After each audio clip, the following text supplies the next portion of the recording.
नमस्ते दोस्तों, क्या आप जानते हैं कि सिर्फ बिजली की मदद से भी पूरा खाना बनाया जा सकता है।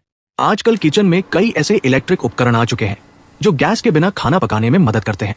लेकिन इन मशीनों के पीछे सिर्फ तकनीक नहीं बल्कि फिजिक्स के कुछ रोचक सिद्धांत भी काम करते हैं। आज हम जानेंगे कि infrared cooktop, induction cooktop, electric hot plate, electric kettle, microwave oven और एयर फ्रायर कैसे काम करते हैं। सबसे पहले बात करते हैं इंफ्रारेड कुकटॉप की। इंफ्रारेड कुकटॉप के अंदर एक हीटिंग एलिमेंट होता है। जब इसमें बिजली का करंट बहता है तो यह एलिमेंट गर्म हो जाता है। यह प्रक्रिया फिजिक्स के जूल हीटिंग सिद्धांत से जुड़ी होती है। यानी जब बिजली किसी रेजिस्टेंस वाले पदार्थ से गुजरती है तो गर्मी पैदा होती है। गर्म एलिमेंट से इंफ्रारेड रेडिएशन निकलता है। यह ऊर्जा सीधे बर्तन तक पहुंचती है और उसे गर्म कर देती है।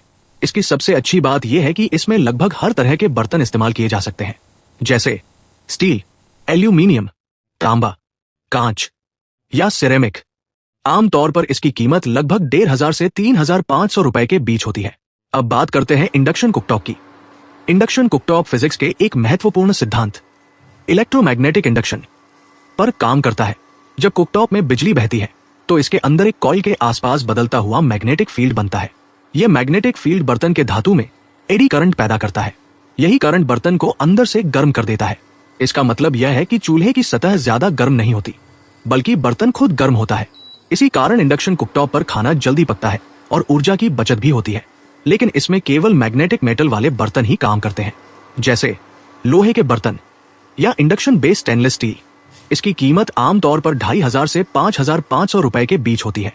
तीसरा विकल्प है इलेक्ट्रिक हॉट प्लेट। यह भी जूल हीटिंग इफेक्ट पर काम करती है।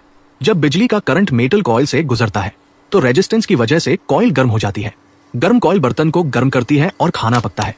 इसमें लगभग हर प्रकार के बर्तन इस्तेमाल किए जा सकते हैं। इसकी कीमत लगभग 800 से 2,000 रुपए के बीच होती है। अब बात करते हैं इलेक्ट्रिक केटल की। इलेक्ट्रिक केटल भी जूल हीटिंग के सिद्धांत पर काम करती है।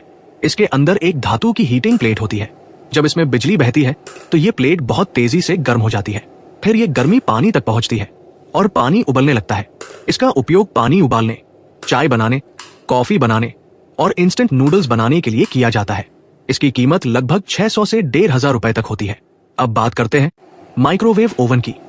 माइक्रोवेव ओवन में माइक्रोवेव तरंगों का उपयोग किया जाता है। ये तरंगे खाने में मौजूद पानी के अणुओं को बहुत तेजी से हिलाने लगती है। इससे आंतरिक घर्षण पैदा होता है और वही घर्षण गर्मी में बदल जाता है। इसी कारण माइक्रोवेव में खाना बहुत जल्दी गर्म हो जाता है। इसमें आमतौर पर कांच या माइक्रोवेवसेफ प्लास्टिक के बर्तन इस्तेमाल किए जाते हैं। इसकी कीमत लगभग 5,000 से 12,000 रुपए या उससे अधिक हो सकती है। अब बात करते हैं एयर फ्रायर की। एयर फ्रायर में बहुत गर्म हवा को तेजी से घुमाया जाता है। इस प्रक्रिया को कन्वेक्शन हीटिंग कहा जाता है। गर्म हवा लगातार खाने के चारों ओर घूमती रहती है और उसे बाहर से कुरकुरा बना देती है। इसी कारण कम तेल में भी खाना फ्राई जैसा बन सकता है। इसका उपयोग फ्रेंच फ्राइज, समोसा, कटलेट और कई स्नैक्स बनाने के लिए किया जाता है। इसकी कीमत लगभग 3,000 से 10,000 रुपए तक हो सकती है। तो दोस्तों, इन सभी इलेक्ट्रिक कुकिंग उपकरणों के पीछे अलग अलग फिजिक्स के सिद्धांत काम करते हैं।